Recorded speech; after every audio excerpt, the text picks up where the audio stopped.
Hey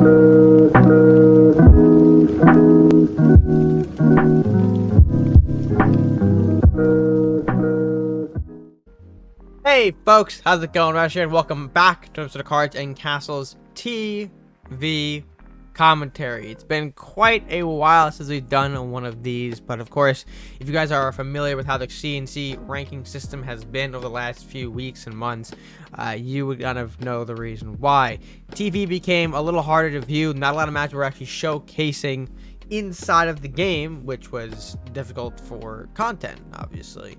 However, if you guys are unaware, there was some news that broke, I think, what was it, 2 days ago, 3 days ago, where they have updated the rankings once again to a much more healthier point, with leaderboards being reset, laddering becoming much more viable, so on and so forth. If you want the full video explaining some of these changes and the history behind it, I'm going to go ahead and link Beastly's latest video that he posted down below if you guys want that full scoop and that full history lesson of what exactly happened to the rank system. However, with that being said, there are some TV matches that have now reappeared, and they're ripe for the commentary. So, with that being said, we're going to go ahead and jump back to it, commentating over 3 incredible Cards and Castles games. So, let's not delay any further and go ahead and get started with game number 1. Alright folks, in game number 1, we'll see Apex 11-23-4 taking on Wailman, a bit of Crusader Viking versus a Pirate Druid action. Again, both players we haven't seen prominently, although I will say Blue Yellow has been making a little bit of splash here thanks to some activity over the last few days. But we'll see if that same deck appears in this matchup or if this is something completely different. Also gonna be, you know, classic reanimate stuff, mind you, so we'll see. But of course, we're gonna open up the Lumberjack Brigade here, going full charge onto the opponent's castle, which is fair. Love to see it. Berserker has the counter though with the Metal Bravery use. Not bad actually. The Lumberjacks really just keep fueling the Berserker's attack. Mugging on the Berserker though will mean that it can't necessarily make a clean trade. Oh, it does make a clean trade with the Lumberjack, but we do lose the Berserker. So, alright, there is the heal for 1. Unfortunately, mugging is a permanent debuff, so we can't necessarily regain that last bit of health there, the 3 or the 4 from the Berserker swing, unfortunately. But that's fine. We'll see what happens now as the Spiny Elvish Thief comes out. Quite aggressive from Wailman here. He really doesn't need to be, per se, but I mean, I guess, because his hand is not looking too nice in the meantime. We'll see another Dread Pirate Robinson in the hand here. A solid pass from Wailman.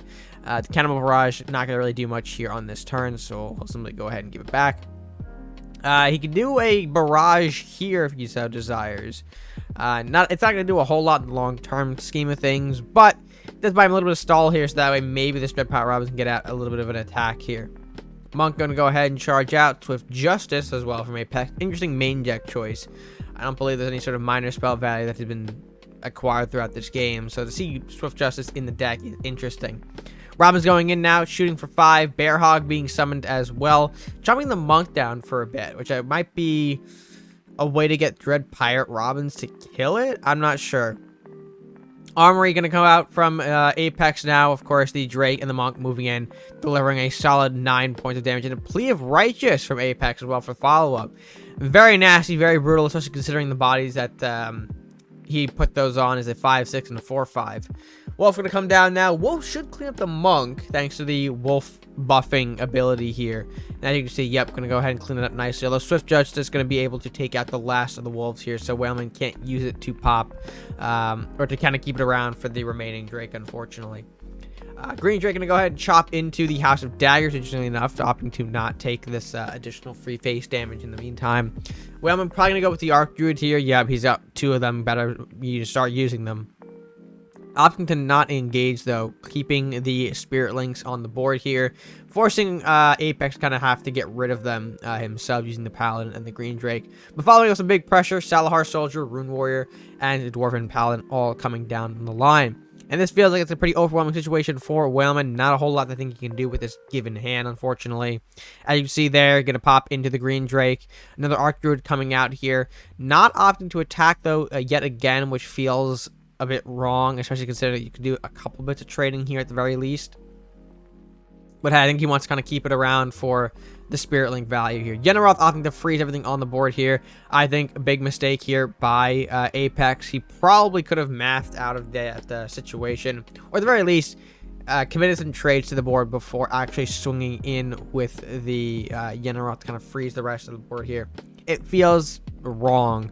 Maybe he had some time constraint. Maybe he just kind of DC'd and had to come back. But again, not a very good play here to just simply Yenneroth and pass, unfortunately. This allows for the Robins to come out, or Robins number 2, excuse me, to come out.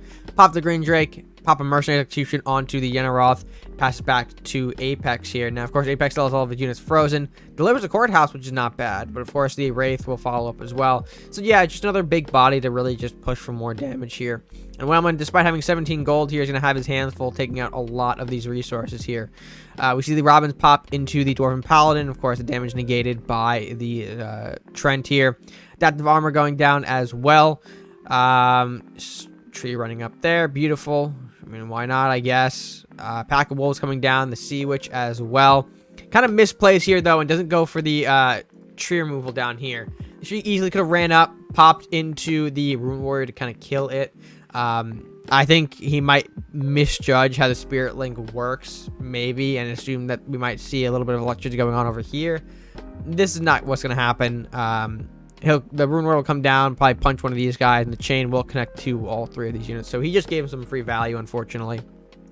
But we'll see if that is enough to change the tides here. Adaptive armor going on to the Trent. It's not going to be enough anyways. Yep, some zaps are going to happen. Soldier and the Arc Druid kind of clearing some stuff out of the way here and doing the best that we can. I mean, Apex, though, not necessarily doing the best of jobs eliminating these Spirit Link trees. So maybe kind of give wailman some room to work out with here. Although I think, honestly, his HP in this match is a little too low for my liking for a comeback. We'll see. Yep, Night of Flowers get popped in. That's fine. The Courthouse does pop the last of the Wolves here. Connor's coming out, doing some damage onto the Soldier. Very nice. Although, of course, Connor's making the trade as well. Daggerstorm just coming down for the hell of it, popping into the Wraith, kind of get rid of it for the next turn. Makes sense here, and now wailman's got a pretty much clean-ish board to work with, aside from the 2 buffs in the back. All units have been removed at this point. The Wraith will die to the Daggerstorm bleed. Question Knight comes out here away from everything, which, again, makes sense. So we'll see how wailman decides to proceed here. Okay, moving Sea Witch all the way up here. Mana Core following up. Bridge Troll as well. Again, not hitting into the Wraith because, of course, the bleed will take care of that for us. Beautiful work here. Again, establishing some control, although at this point it may not be enough. Dragon Crest Shield onto the Questing Knight. Battle ready as well. All right, a couple of buffs here. Nothing to really extend or kill anything here with. I'm surprised that we left the Sea Witch to its own devices. At that point, that could spawn more skeletons and do some more damage here, but we'll see what happens. Centaur popping the Courthouse, Skeletal Pirates as well being summoned from the Sea Witch. Rangers being played, but can't unfortunately utilize them because, of course, we don't have enough gold. And we'll throw it back to Apex here, who, if they can pop a couple things around the board here, bypass the Mana Core Spirit Link, they will win the game. And, of course, Rally comes out, wailman surrenders, and that is the game. The peasants would be able to clear off the Mana Core Spirit Link, thereby freeing up the castle to be hit by the Questing Knight, and at that point, it is just the end of the game. So, that will be game number 1. Bit of a sloppy one, I will say, to start out with. There were a couple of moves here that I didn't really think I'd agree with, but, I mean, Apex did manage to win it anyways.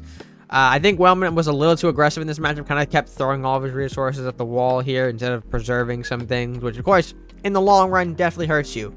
You kind of have to play sometimes slow and methodical, knowing when to hold cards and when to play them. It can be very challenging, for sure, but I think wailman needs to get a bit more, I won't say educated. Educated sounds like a rude word here.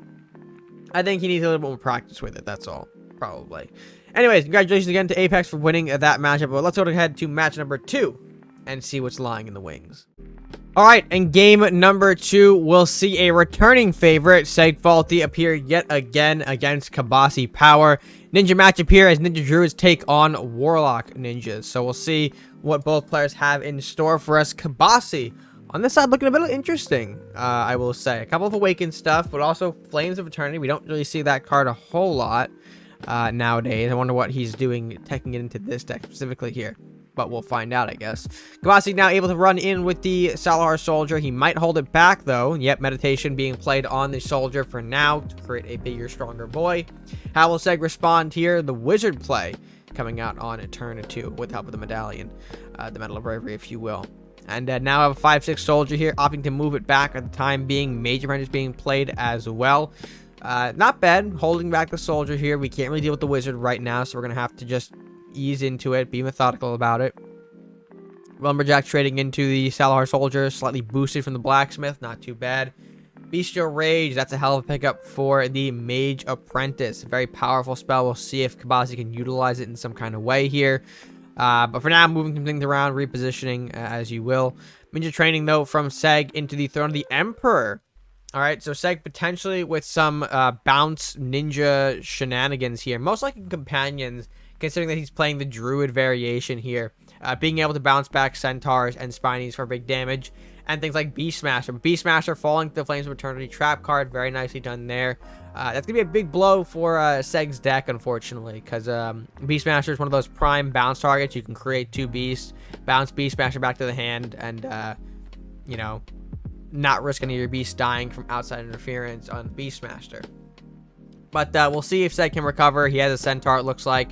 Going to use that to pop the Mage Apprentice here on Kibasi's side of things.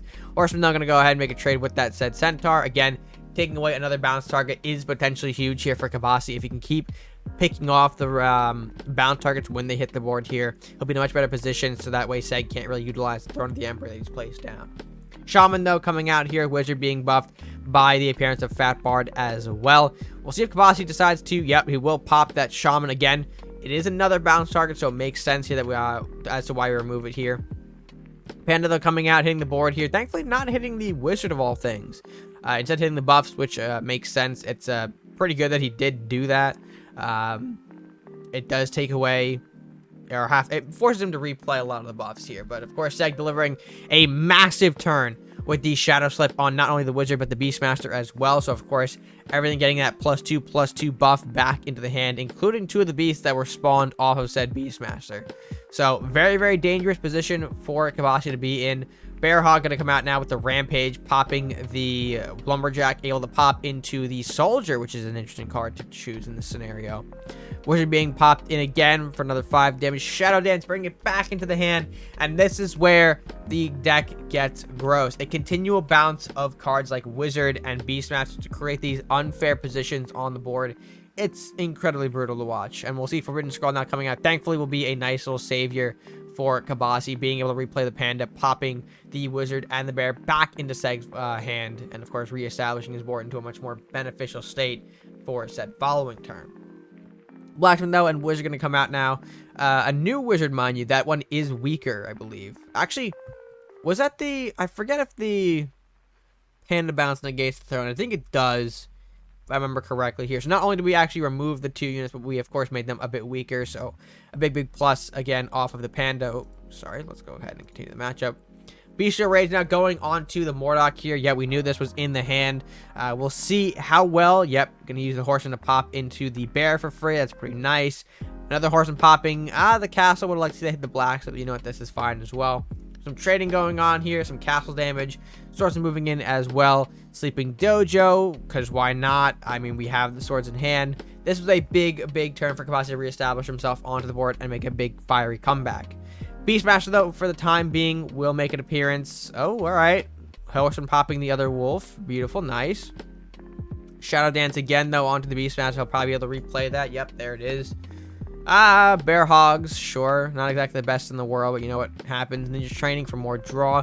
Putting the Beastmaster up front here makes sense. The Ronin is not powerful enough to kill off the Beastmaster alone, so he did need some kind of help, but Kibasi not throwing a global buff of any kind here will be used, we'll be using the Ronin to weaken the Beastmaster enough for the Swordsman to pop in, clearing off the Bearhog as well. Again, not ideal, but knowing that Seg's deck relies off those balanced targets, it makes sense as to why we get rid of the Beastmaster here in the scenario. Fat Bar coming out now, boosting that Lumberjack to 2/2. Enough to trade with the Swordsman. Hassan City Guard coming out here, opting to, I believe, Spiny as well. I think that's going to be a companion, or not companion, a bounce turn, excuse me.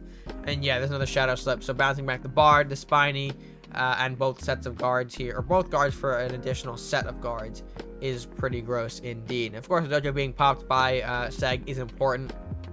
Not getting enough draw now off of these swords or the Masuda is pretty important for Seg's long term in the game. We'll see the Panda come in, slap one of those guards here, bring it back into the hand. Swords popping into the second as well. Mordok hitting the board, and another Masuda. So not bouncing back those other two guards yet makes sense, although we probably could have thrown the Mordok in a more favorable position. I think he knows that, though, the Seg's on the companion bounce shenanigans. So this position that he set up right here is to help protect him from the things like Spiny, Centaur, etc., which, you know, we're seeing right now hitting the board. Centaur popping the Mordok here, Spiny coming in, popping one of the two Masudas, the one that was unawakened per se, and yeah, leaving Kibasi in a not too great position here. Flux coming out can pop into the Spiny potentially for some spell value, although it feels not great at this point here. Dwarven Greed, sure. Masuda trade, I mean, we could Panda probably, but no, opting to Aijutsu instead, moving the Wraith to a more favorable spot, although we do know that Seg's got a couple more shenanigans with companions, I believe, so, oh, well, not yet. Mordok instead hitting the board here for now, opting to threaten the Wraith with a big lad. Kibasi, unfortunately not pulling enough of the goods to defend himself here. Panda bouncing probably the two worst targets on board here, and of course Soldier to defend, blocking off here. I mean, he thinks that right now the Wraith would be enough, but realistically we know that it's not the case. Locking with the trap, it is Aijutsu. I'm just gonna go ahead and pop into the guard for free. We're not gonna come around to the side here, pop down a Spiny here, knock for 2, which is all good and well, but we should do the Shadow Dance, and that is going to be the end of the game. Companion gonna go ahead, pop right in for the last bit of damage to end off the matchup, with Seg getting the W. Very nicely done from an old favorite, a legend, if you will, in the CNC world, showing how it's done with companion bounce. A deck that is still pretty good, pretty reliable at the rogue level. Not exactly the high tier meta, but if you aren't familiar with how to hit it, or, you know, not knowing the important target to the deck to prioritize to kill, can be problematic like this for sure. But overall, a great matchup. Again, congrats to Seg for winning. Let's go ahead and get into our last matchup here, match number 3, and show you guys what we've got in the finale. All right, folks, in game number 3, we'll see Beastly taking on TenxoSavage. I'm gonna call him 10. I'm just gonna say 10 for the simplicity of my mind, and for the audience, we will call him 10. And we'll see a Crusader Pirate take on Warlock Crusader. Now, if you're a fan of Beastly, you already know what this deck is. It's bloody no interaction from Beastly's side of things here, although he'll probably argue with me in the comments. No, it's not no interaction, right? It's different. Okay, Beastly, smile. We'll see 10 start off pretty strong here. Rat Hovel and the Lumberjack, while Beastly having to coin into the books for his turn 3 as the first. Well, he played Fear, I should say, so not exactly his first play, but still. I'm going to play the Priest here for turn 2. A bit of an interesting choice, considering that we had another Hovel to place down beforehand. We could have definitely gotten away with doing a Hovel turn 3 into a Priest turn 4, but I guess we want more damage for some reason. Disintegrate onto the Lumberjack is nice. I don't think I remember that inclusion from the deck before. Okay, bold Hovel placements from our boy 10 here. Very, very cool. Very interesting, I guess. We'll see how BC able to respond to this, as the Rats, of course, revisit themselves as well. But yeah, probably would have gone for the Hovel last turn, I guess, regardless of position, honestly. And we'll see him make some moves here. BC opting to put the Imp down, a great spot to threaten that Hovel for next turn. Onslaught on 2 Flying Books. Don't know why we did that, unfortunately. The Imp being a 3/1 is much more favorable. Plus, we can prevent the Awakened damage from killing off something like, again, a Rat here. Oh, it didn't matter because he had another Drain Life in hand to pop into the Rat, so that way his Imp gets a little boosted from the additional damage, which is fine. Books coming out now. Rat King as well for follow-up. I don't know why we need the Rat King now, but you know what? We are here. We are living our best life after all. And 10 using the opportunity to set up some Rats for some more damage, hopefully to chip into Beastly's face, although, yeah, it's not exactly easy to do such a thing right now. Books and Wizard from Beastly for follow-up. That's fine. We do have some removal options for it. I probably would go Murder here because we can't. Okay.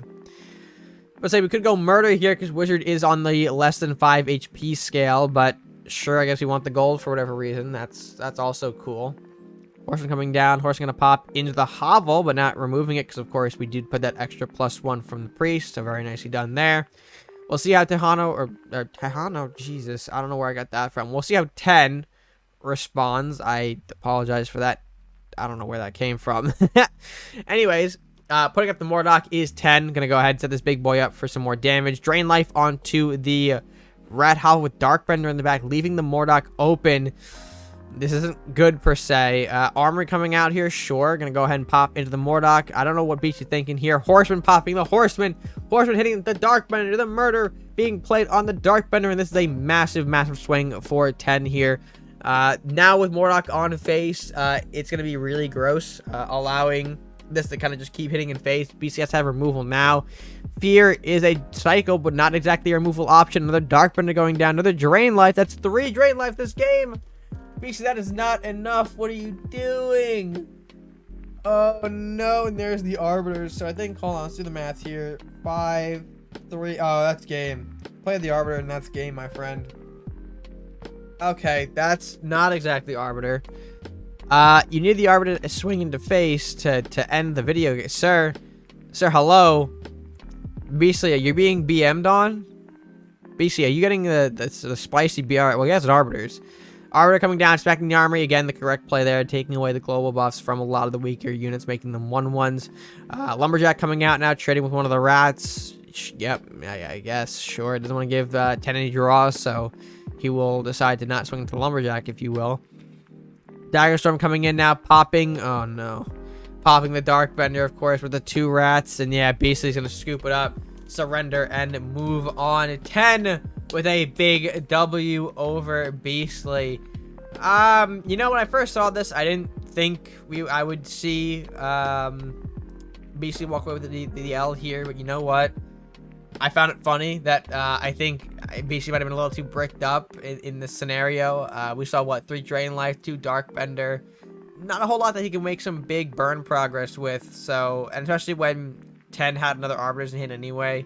If you saw that coming down on the board here, he probably would have scooped it about after that too, because he cannot get through that Arbiter heal. It is very, very brutal. But anyways, congratulations to 10 for securing the W against Beastly. Excellent stuff here. Even though the BM was a little bit unnecessary, I'll back you on that one, Beastly. The BM might have been a little rude. But you know what? It is what it is. So, with that being said, folks, that was our final matchup of the day. Let's go ahead and move to close out this video. Alright, folks, with that being said, another TV commentary has been complete. If you guys did enjoy the matchups, be sure to let me know your thoughts by leaving them down in the comment section below. And while you're down there, folks, if you haven't done so already, be sure to like the video if you enjoyed it. Be sure to share it with your friends and subscribe if you do or haven't done this already to the channel. It's the best way that you can show your support after all and help us grow on the platform. I feel like I bit my tongue earlier, so my mouth is starting to swell up. It is painful. It is painful. But you know what, folks? I'm going to leave it at that. Hope you guys have a good one. Take care. Stay well. Until next time, stay gaming.